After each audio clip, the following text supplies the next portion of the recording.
Good morning. My name is Tonya Hart. I'm going to give you a little bit about my story and my kidney journey.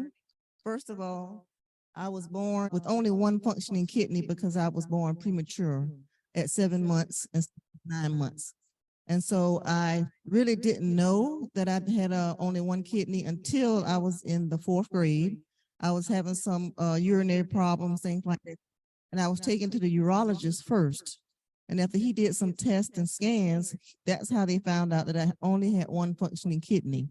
My other kidney was there, but it was very small and non-functioning. But it wasn't until I was here in Columbia, South Carolina in 2012 is when I started declining with my kidney function. And so the doctor said that I needed to prepare myself for dialysis, which of course at that point in time, I was not thinking about dialysis. I had heard about dialysis and was terribly afraid because all I knew was hemodialysis and I am afraid of needles. But I went ahead and had the fistula put in my left arm, right-handed. And so a couple of years later, the doctor said, well, have you heard of peritoneal dialysis, which I had not. And peritoneal dialysis is that's in your abdomen. And instead of blood exchange, it's a fluid exchange. And so since I was working full time, the doctor thought that this would be a better option for me. And so I went ahead and had the PD cath, which peritoneal for short is PD. I had the catheter put in. And so I had that in for about 6 months. And the doctor said that I was now ready for dialysis. My goal was to go straight from not needing dialysis to a kidney transplant. However, I was listed and it took 4.5 years for me to get a transplant. I was on peritoneal dialysis for 1.5 years.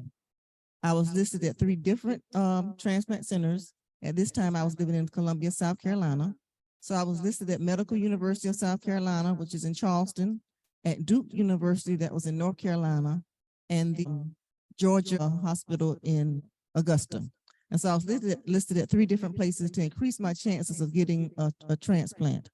And so what I found out was that my blood was B positive. And they said that with the B positive blood type, I could be on the transplant list anywhere between 6 to 8 years. And this was very discouraging for me at the time because I felt that that was a long time, which it is. And I was afraid that I would be on dialysis that long. Well, while I was on dialysis, of course, I worked full time. I did PD overnight while I slept. Had a couple of complications with the tube getting stuck, things like that, where I had to stop dialysis, do the setup all over again, and then continue on.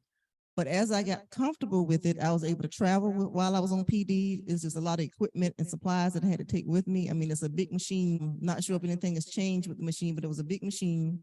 I also had a cart that went along with it and boxes and boxes and boxes of solution because I had to do 2 exchanges a night. So I had 2 bags of solution, which were, pretty heavy bags. I think they felt like they weighed about 5 pounds.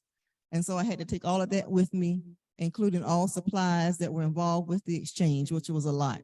It was a lot. And so I got accustomed to making handicap reservations at the hotels with a new shower head because it couldn't be something that had already been used because it has to be sterilized. I had to do all of that at every hotel I went to. If I went to stay with family members, I also had to sterilize their shower heads before I could do the exchange or take a shower. And so it involved a lot. At first, it took me and my then husband about 45 minutes to do the setup. But as we continued to do the setup and over time, he got it down to about 20 minutes. And so that helped us tremendously because we were so afraid of messing up something in the beginning that it just took us a lot longer because in between each step, we had to wash our hands. Everything had to be sterilized. So we couldn't touch anything after touching something else. And so wash our hands, I think about 5 times during the setup. And so this is what took so long. But as we grew accustomed, it became very easy. And so at the 1.5 year mark, I got a call. Well, let me back up. The transplant centers would call you just to check in on you, see how you were doing, things like that. And so every time my phone rang, and it was from one of the transplant centers, I got nervous because I'm thinking, this is the call, so I was so excited. But it would always be, we're just checking on you, see how you're doing, that type of thing. And so I asked them, I said, okay, when you call me, first thing you say is, we're calling just to check on you. before you start talking, because I was so anxious that this is the call. And so during that time, I had made arrangements with my job. I might get the call at any time. So I had my paperwork already filled out. So if something happened, I got the call, all I had to do was sign it and put the date. And also made arrangements for my little dog call. I had my bags packed and they were like sitting at the door by the garage. And so one day I was at physical therapy because I had injured my ankle. And so I was doing therapy and I had missed a call from the transplant center.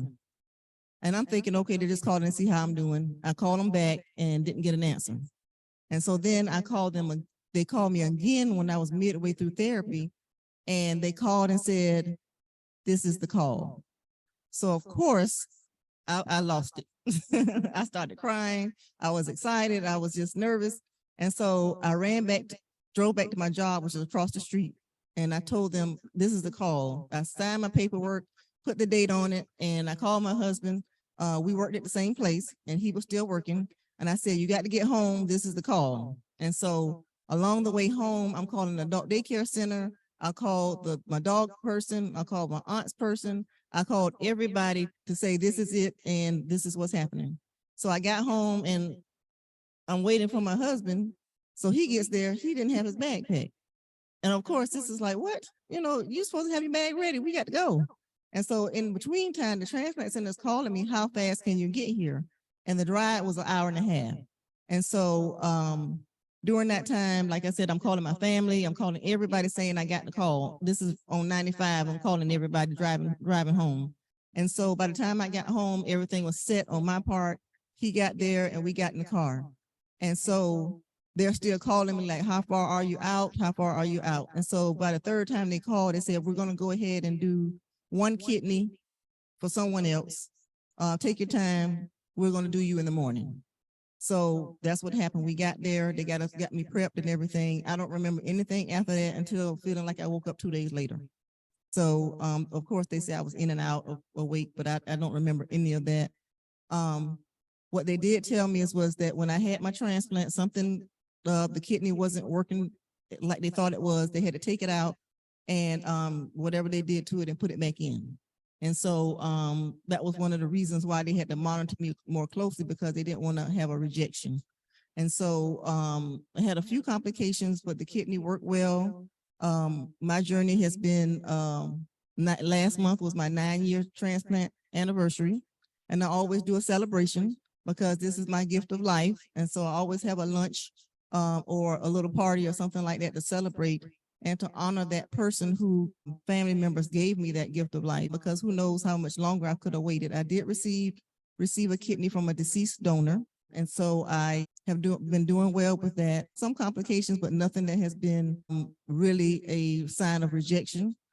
Closely monitored by the nephrologist. I get labs every 6 weeks still because of some issues that I did have.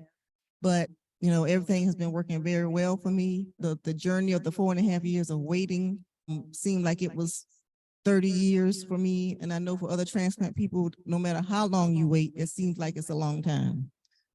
But I'm just grateful for that donor family who gave up the organs of their deceased loved one. Now, while I was waiting, Transplant Center did present to me a paired exchange, which of course didn't know what that meant. And so they were saying that if I had someone who wanted to donate their kidney to me, but they found out they weren't a match, but someone else is here needing the kidney and they have a family member who's not a match or a friend who's not a match, but turns out they're a match for me and my person is a match for them. And so that's a paired exchange where you have people who are willing to donate to you. Other people have people willing to donate to them, but it turns out it's not a match, but they go through the records and they say, hey, this person is a match for this person, and this person is a match for that person. And then they'll approach you and say, hey, are you interested in a paired exchange? Which of course I was interested in anything that would get me a transplant. And I think the largest number that I can remember of a paired exchange was like 20 people. They did a paired exchange with 20 people who had people who were willing to donate, and they found out this is, you know, amazing that we have so many people willing to donate who are not a match, but we're a match for someone else. And so I think that's a great opportunity for people who need transplants, you know, because some people find out, well, my family member is not a match, and you just say, well, oh, well, they just can't do it. Don't give up if you're in that situation, because you can be presented with a paired exchange opportunity. And don't be afraid of accepting a kidney from someone else and your family members. All the family members or friends who say, well, I only want to donate to my friend or my family member. Let them know how important this is for you and other people to be able to get a transplant, because it helps you and someone else at the same time. So if you're willing to donate to one person, be willing to donate to others also. Just all very important to save someone else's life. You know, people die waiting for kidneys, and we don't want that to happen. You know, it's a large number of people who wait, they're on dialysis, and it never happens. And we don't want that to continue to happen to people. We want to be able to give someone the gift of life and give them that opportunity to live long and be able to be around for their friends and family members.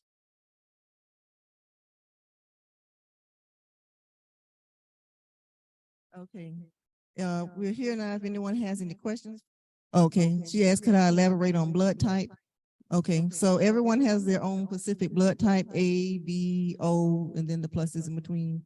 I'm B positive, so for me, that's the blood type that takes the longest. I can't remember why they say it takes the longest to get the transplant if it's rare. Now, if you're O positive or O, you can donate to anyone and get from anyone. So it just depends on knowing what your blood type is, and also knowing what your family member, friends, what their blood type is, and able to donate to you. For me, I had to receive something from someone with my blood type. I also had high antibodies, and that causes me to have a rejection from a lot of people. My sister and I were a match, but my antibodies killed her blood off. So if I had gotten her kidney, it would have been an automatic rejection because of my antibodies. They asked me, had I had a blood transfusion before, because that's one of the things that cause you to have high antibodies.